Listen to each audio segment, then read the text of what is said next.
ગાંધીનગરમાં દિવાળીમાં મકાન સાફ કરવાને બહાને રિવોલ્વર, કારતૂસ અને દાગીના સહિત 1.75 લાખ રૂપિયાની ચોરી કરનાર ગેંગનો મુખ્ય સૂત્રધાર ઝડપાયો છે.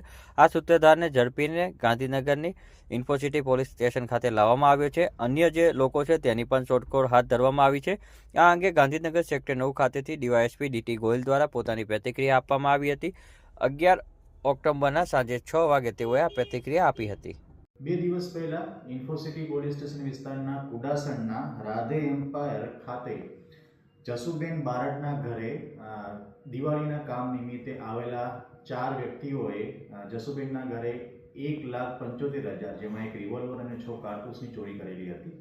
આ જે બનાવ છે ઇન્ફોસિટી પોલીસ સ્ટેશનમાં દાખલ કરવામાં આવેલો હતો અને ફક્ત 2 દિવસની અંદર જ ઇન્ફોસિટી પીઆઈ અને ડી સ્ટાફની મદદથી જે મુખ્ય આરોપી છે એ મુખ્ય આરોપી શંકરલાલ નારાયણલાલને અટક કરવામાં આવેલો છે અને શંકરલાલ નારાયણલાલ પાસેથી જે સરકારી રિવોલ્વર હતી એ કબજે કરવામાં આવેલી છે અને હાલ શંકરલાલ નારાયણલાલ છે એ 2 દિવસના રિમાન્ડ પર છે અને આગળના જે મુદ્દામાલ છે એ કબજે કરવાની કાર્યવાહી ચાલુમાં છે.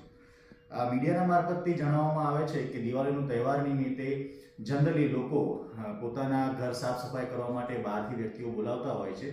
તો આપને નમ્ર અરજ છે, વિનંતી છે કે જે બહારથી કોઈ પણ અનનોન વ્યક્તિઓને સાફ સફાઈ કરવા માટે બોલાવવાની અને જો બોલાવવાના થાય તો આપના ઘરે જે કિંમતી સામાન છે, લોકરમાં જે સામાન, કેશ કે પછી ઝવેરાત છે એને યોગ્ય કસ્ટડીમાં મૂકીને ત્યારબાદ જ સાફ સફાઈ કરાવી.